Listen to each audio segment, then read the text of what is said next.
Olá, tudo bem? Meu nome é Diego Silva e eu ajudo pequenas e médias empresas a reduzir os seus impostos. Hoje nós vamos começar uma série de vídeos sobre o ordenamento jurídico brasileiro. Nós vamos falar sobre as formas de tributação que nós temos no Brasil. Nós vamos falar especificamente sobre o MEI, Simples Nacional e o lucro presumido, que são as três principais formas de tributação adotadas no mercado brasileiro. Temos também o lucro real, mas essas são para empresas com faturamento maior, são para empresas específicas que nós vamos tratar um pouco no dia do lucro presumido.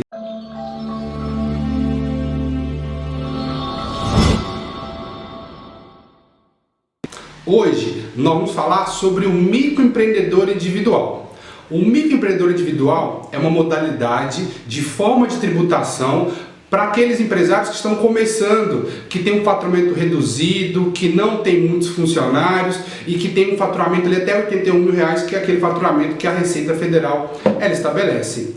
Para o MEI, para o microempreendedor individual, já vale ressaltar de início que não existe taxa da Receita Federal. Muitos clientes chegam até nós falando que uma pessoa, que algum site cobrou e teve uma taxa para o serviço, uma taxa para abertura. E não existe taxa para abertura de microempreendedor individual. A Receita Federal disponibiliza esse serviço de forma gratuita. Então, se alguém te falar que a Receita Federal cobrou 200, 300, 500 reais para abertura do MEI, é mentira. O serviço pela Receita Federal ele é gratuito. E um benefício do microempreendedor individual é que ele, no ato do registro, já sai o contrato social, o CNPJ e a inscrição estadual. Então, no dia que você já faz o seu registro, você já sai com toda a documentação para operar a sua empresa. Já sabe o seu CNPJ, a inscrição no estado e o seu alvará de funcionamento. O que isso quer dizer? Logo quando você faz o seu registro do MEI, você recebe um alvará de localização e funcionamento provisório. Então, durante um período, você tem aquele alvará para que posteriormente você solicite o alvará definitivo. A Lei de Liberdade Econômica de 2019 estabeleceu que para algumas atividades, para alguns tipos de empresa, os municípios têm competência e têm autonomia para dispensar o uso do alvará. Então, aqui em Belo Horizonte mesmo, tem várias atividades que não existe mais a necessidade de ter alvará e a empresa paga só TFLF, aquela taxa de fiscalização e localização anual. Então, se você é MEI, fez o seu registro, você tem o seu alvará provisório, logo depois você tem que pensar em verificar se a sua atividade, o seu município, determina um alvará definitivo que você vai ter que estar solicitando ele também.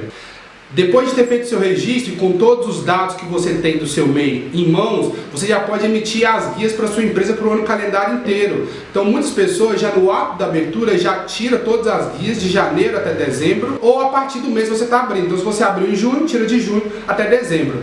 Vale ressaltar que essas guias já saem para o ano calendário inteiro.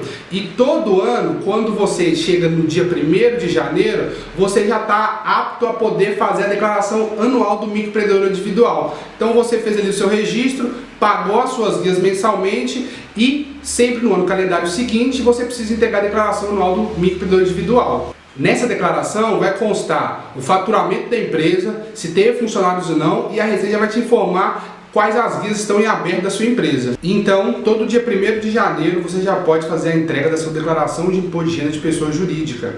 Na declaração, você já emite suas guias para o ano calendário inteiro. E sempre no ano subsequente, no ano seguinte, você entrega sua declaração referente ao ano anterior. Por isso é importante que durante o ano calendário, você, microempreendedor individual, tenha um relatório de receitas que a Receita Federal disponibiliza. Como o microempreendedor individual não está obrigado à emissão de nota fiscal, apesar de poder fazê-lo, ele não está obrigado.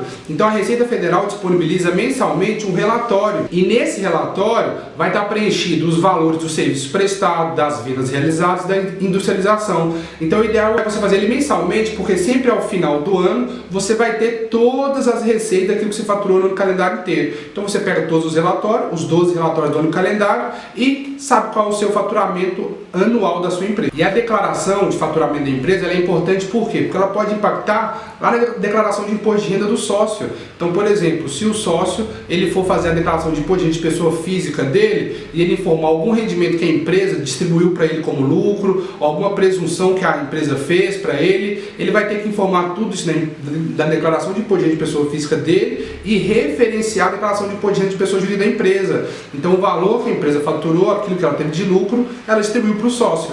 Então é importante que você faça a declaração de imposto de renda da sua empresa para que você também possa ter referência do que você vai entregar na declaração de imposto de renda da pessoa física, do sócio. No microempreendedor, um benefício que a empresa tem é que você paga todos os seus impostos em uma única guia. Então você paga ali R$ 61, R$ 65 com todos os impostos englobados da sua empresa, seja ICMS, ISS, PIS, COFINS, contribuição social, tudo está nessa guia, inclusive o INSS do sócio. Então tudo que a empresa precisa pagar está nessa guia que a empresa paga mensalmente. Então, para verificar se a empresa teria alguma pendência ou não, o empresário pode acessar o ECAC. ECAC é um portal da Receita Federal onde o microempreendedor individual e também o cidadão, onde o MEI ele consegue acessar e verificar se a empresa tem alguma pendência, tirar o relatório fiscal da empresa para verificar se ela está regular junto ao fisco ou não.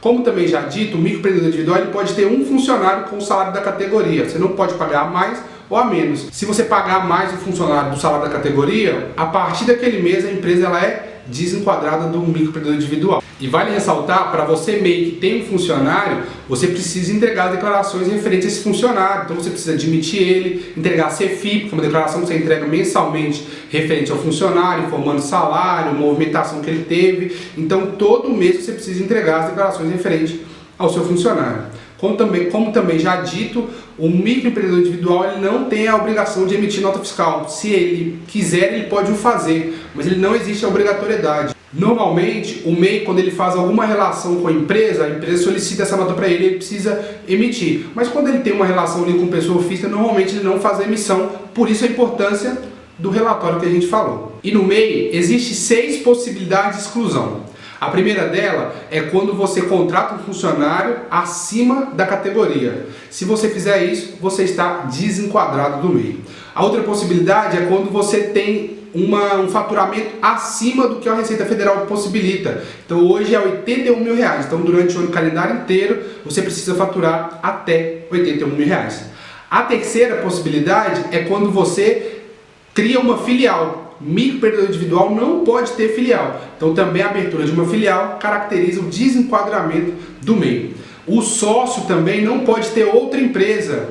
O sócio do MEI só pode ser dono do MEI. Então essa é a quarta. A quinta possibilidade é uma atividade impeditiva. Você incluir no seu CNPJ uma atividade que não pode ser MEI. Dessa forma também existe a descaracterização do MEI. E a sexta possibilidade e última é quando o empresário já entende que já não faz mais sentido para ele estar no MEI. E ele pede o desenquadramento junto à Receita Federal para migrar de regime do MEI para o Simples Nacional, para algum tipo de regime que ele achar mais viável para a empresa dele.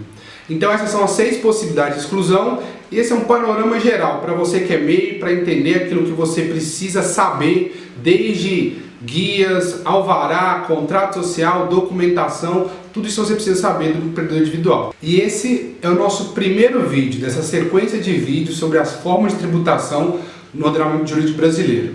Hoje nós vamos de MEI e logo em breve a gente vai falar sobre Simples Nacional, que vai ser o nosso próximo tema do nosso próximo vídeo. Logo em breve a gente se vê. Um forte abraço!